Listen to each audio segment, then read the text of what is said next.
నగదు తక్కువ బంగారం ఎక్కువ BNR gold and diamonds Vijayawada Bengaluru Vizag. Hi hello welcome to Suman TV. నేను మీ రోషన్. నిజంగా గల్ఫ్ దేశాలకు వెళ్ళాలంటేనే పొట్టకూటి కోసం చాలామంది ఆలోచించి వెళ్ళండి ఒకసారి. ఎందుకంటే ఈ మధ్యకాలంలో సుమన్ టీవీలోనే ఎన్నో కథనాలు మీరు చూసే ఉంటారు. చాలామంది అక్కడ జాబ్ కోసం తీసుకెళ్ళి, అంటే వాళ్ళు చెప్పే పని ఒకటి, అక్కడికి వెళ్ళిన తర్వాత చేపించే పనులు ఒకటి. పాపం చాలామందిని హింసలు పెట్టడం, ఫిజికల్గా వాడుకోవటం, హెరాస్ చేయటం, కొట్టడం, తిట్టడం ఒకటి కాదు పాపం. అంటే వాళ్ళు ఏదో ఆశపడి అంత దూరం వెళ్ళినందుకు కుటుంబ పరిస్థితులు బాగాలేక చివరికి అక్కడికి వెళ్ళిన తర్వాత కానీ వాళ్ళకి నిజమైన టార్చర్ ఏంటో చూపిస్తున్నారు. ఎంతోమంది చిత్తూరు జిల్లాకు సంబంధించిన వాళ్ళు, కడప జిల్లాకు సంబంధించిన వాళ్ళు ఎన్నో జిల్లాల నుంచి వలస వెళ్ళి అక్కడ ఇబ్బందులు పడుతున్నారనమాట. ఈరోజు నేను మార్నింగ్ ఒక కథనం విన్నాను. తిరుపతి జిల్లాలో గోపాలపురం అనే ఒక చిన్న విలేజ్, అసలు వైఫై కూడా లేదు ఆ ఊర్లో. అంటే మొబైల్ నెట్వర్క్ కూడా సరిగా రాదు. అలాంటి ఊరు నుంచి ఒక ఏజెంటు, ఒక వ్యక్తి, అంటే ఒక లేడీని పాపం గల్ఫ్ దేశాలకు పంపిస్తే, ఆమెను ఒక పని కోసం పంపిస్తే ఆమెను శారీరకంగా వాడుకోవటం, కొట్టడం, తిట్టడం, అన్ని రకాలుగా ఇబ్బంది పెడుతున్నారు. చిన్నప్పని బిగ్లేరు ఏజెంట్ ద్వారా నేను కువైట్కి వచ్చానయ్యా. ఇక్కడికి వచ్చినాక మాకు ఇతను అమ్ముకున్నాడని తెలిసిందయ్యా. ఇక్కడ ఏరే ఇంట్లో పెట్టారయ్యా. ఇక్కడ ఏరే ఇంట్లో పెడితే పని కాకుండా వాళ్ళు పర్సనల్గా మేడం వాళ్ళు లేనప్పుడు వాళ్ళు ఎక్కడంటే అక్కడ చేతులు వేసి మమ్మల్ని హింసలు పెడుతున్నారయ్యా. 4 నెలలు పొద్దైపోయిందయ్యా. 4 రోజులు ఆ ఇంట్లో, 4 రోజులు ఆ ఇంట్లో పెట్టి మమ్మల్ని ఇబ్బందులు పెడుతున్నారయ్యా. మాకు ఫోన్ కూడా ఇవ్వట్లేదయ్యా. ఇక్కడ మేము ఇంటికి వెళ్ళిపోతాం, మేము ఉండమని చెప్తామంటే అసలు ఫోన్లు బిక్కొని మీరు పోయేయట్లేదు, వచ్చేయట్లేదు, మిమ్మల్ని ఎందుకు అమ్ముకున్నారు, అంతకు అమ్ముకున్నారని చెప్పి మాట్లాడుతున్నారయ్యా. దయచేసి మమ్మల్ని ఇక్కడ నుంచి ఇండియా రప్పించండి అయ్యా. అప్పులు పాలైపోయి ద్వారా నేను ఇటు వచ్చేసినానయ్యా. వాళ్ళ మదర్ బయటకు వచ్చి పాపం మార్నింగ్ ఒక చిన్న వీడియో కూడా రిలీజ్ చేశారు. ఆ లోకల్ జనసేన నాయకులు కావచ్చు, టీడీపీ నాయకులు కావచ్చు, ఎంతో సపోర్టుగా నిలిచింది వాళ్ళ కుటుంబానికి. అక్కడ ఉన్న ఆ ఏజెంట్ని కూడా అరెస్ట్ చేయించారు. ప్రజెంట్ ఎవరైతే లేడీ ఉన్నారో, గల్ఫ్ దేశంలో ఇరుక్కుపోయిన లేడీ ఉన్నారో, వాళ్ళ పేరెంట్స్ మనతో మాట్లాడటానికి సిద్ధంగా లైవ్లో ఉన్నారు. అమ్మ నమస్తే. నమస్తే సార్. అమ్మ ఏంటమ్మా, అసలుకి ఎప్పుడు పంపించారు, ఎందుకు పంపించారు, ఏ పని అని చెప్పారు, తన పరిస్థితి ఏంటమ్మా? మీకు ఏమైనా కాల్ చేసి మాట్లాడిందా? మాట్లాడింది సార్. ఎప్పుడో సూరు మాట్లాడుతున్నారు సార్. ఫోన్ గడిపేలేదు సార్.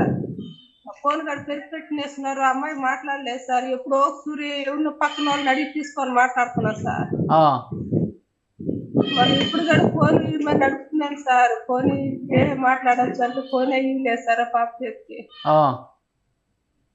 చాలా ఇబ్బంది పడుతున్నారు సార్. నా కూతురు కాపాడాలి సార్.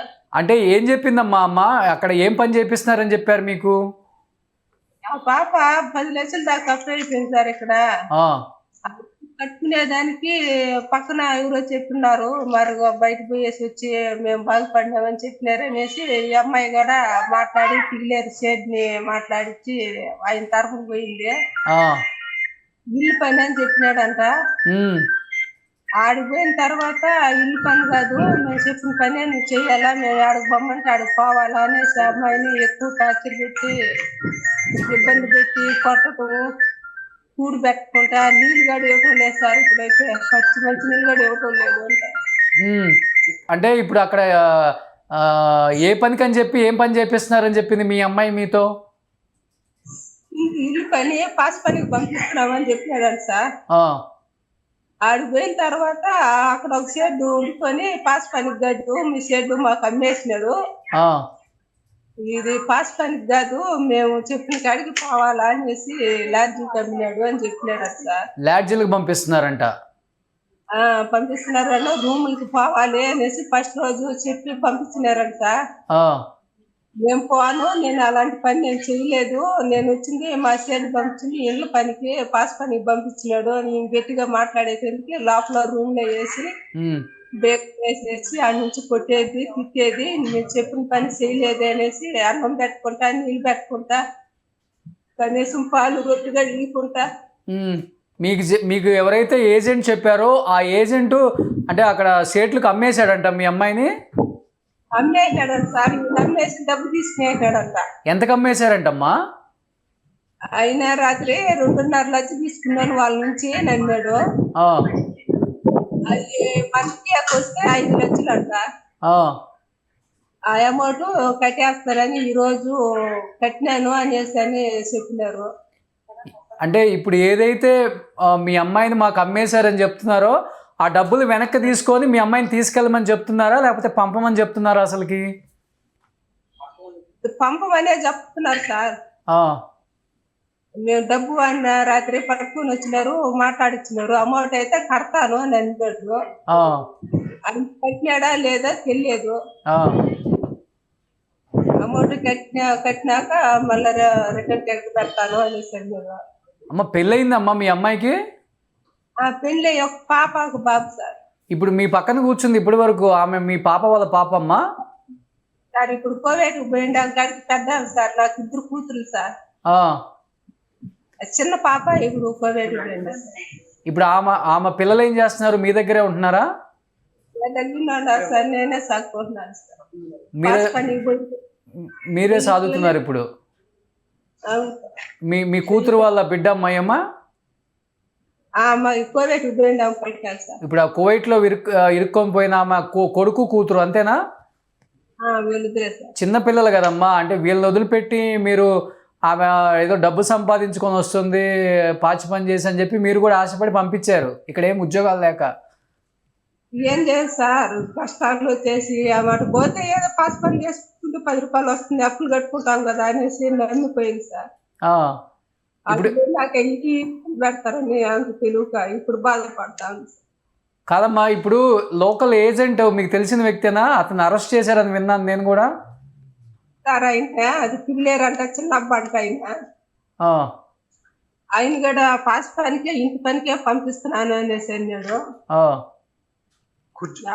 అడిగి పోయినాక మళ్ళీ మా కూతురు ఫోన్ చేసి చెప్పేదాకా మాకు తెలుసు సార్. ఈ విధంగా అమ్మేసినాడంట అమ్మ నన్నే, వాళ్ళు పొమ్మని నన్ను టార్చర్ పెడుతున్నారు, ఇబ్బంది పడతానమ్మా, నన్ను చంపేస్తామని కూడా అంటా అన్నారు వాళ్ళు. నాకు చెప్పిన పని చేయకపోతే మేము ఇండియాకి పంపించము, నువ్వు ఎన్నే కావాల్సిందిగా నువ్వు సావాల్సిందే అనేసి వాళ్ళు తిట్టి చిత్రహింసలు పెడుతున్నారు. కాదమ్మా, ఇప్పుడు అది చంద్రగిరి నియోజకవర్గమా మీది? అవును సార్. మరి పులివర్తి నాని గారు ఎమ్మెల్యే గారి దగ్గరికి వెళ్ళటం జరిగిందా? పోయినాను సార్, నాని కాడికి పోయినాను సార్. ఏం చెప్పారమ్మా ఆయన?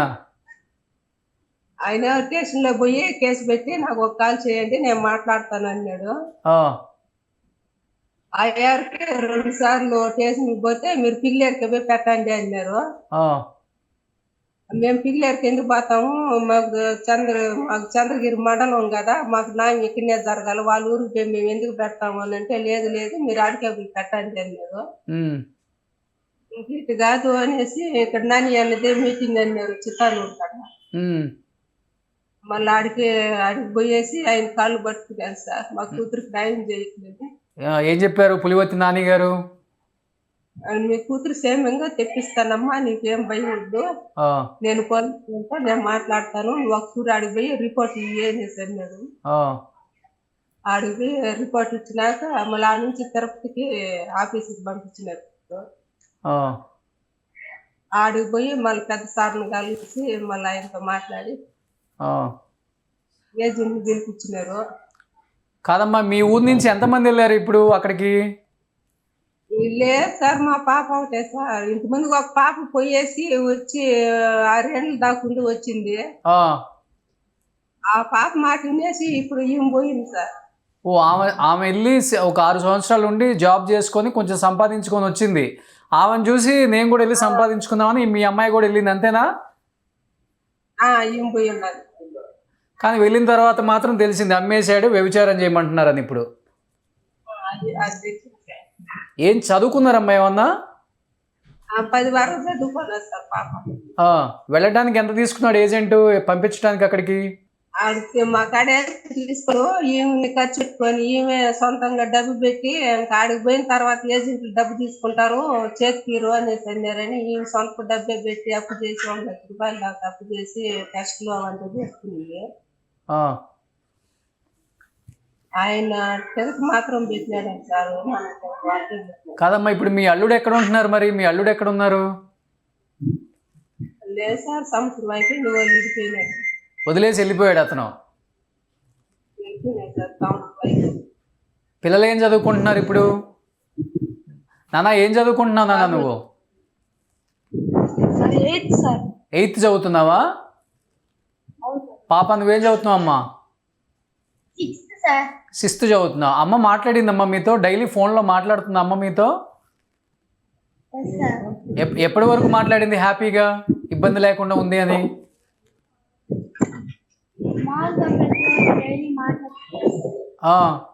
ఎప్పుడో ఒక్కొక్కసారి ఫోన్ చేస్తుంది. ఎప్పుడన్నా ఒక్కసారి ఫోన్ చేస్తుంది. కాదు, ఇబ్బందిగా ఉందని ఎప్పుడు ఫోన్ చేసింది మీకు? ఇంకా మాకు ఎప్పుడు ఫోన్ చేస్తుంది 1 month నుంచి ఇబ్బందిగా ఉందని ఫోన్ చేసింది. ఇప్పుడు ఫోన్ ఉందా మీ అమ్మ దగ్గర ఫోన్ చేయడానికి? అమ్మ ఫోన్ ఉందమ్మా మీ కూతురు దగ్గర? ఉందా సార్, వాళ్ళ ఫోన్ తీసి పెట్టినారు సార్, ఫోన్ ఇవ్వటం లేదు అమ్మాయికి. మరి ఎట్లా ఫోన్ చేసింది మీకు? ఆడ పక్కన వాళ్ళు ఫోన్ తీసుకొని ఏదో 1-2 మాటలు, నెలకు 1 సార్లే మాట్లాడుతుంది సార్. మళ్ళీ మాట్లాడుతుంది.